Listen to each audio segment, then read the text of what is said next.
Hey guys, if you want to check whether or not your iPhone is still under warranty or not, there are two places where you can do it. You first want to open settings. You want to tap on general. You can tap on Apple Care and warranty.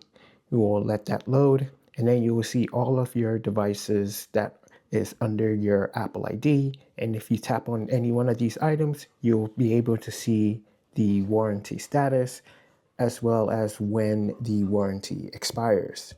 The second way to do it is you still go to general, tap on about, and then you want to tap on coverage expired or any other setting that is there.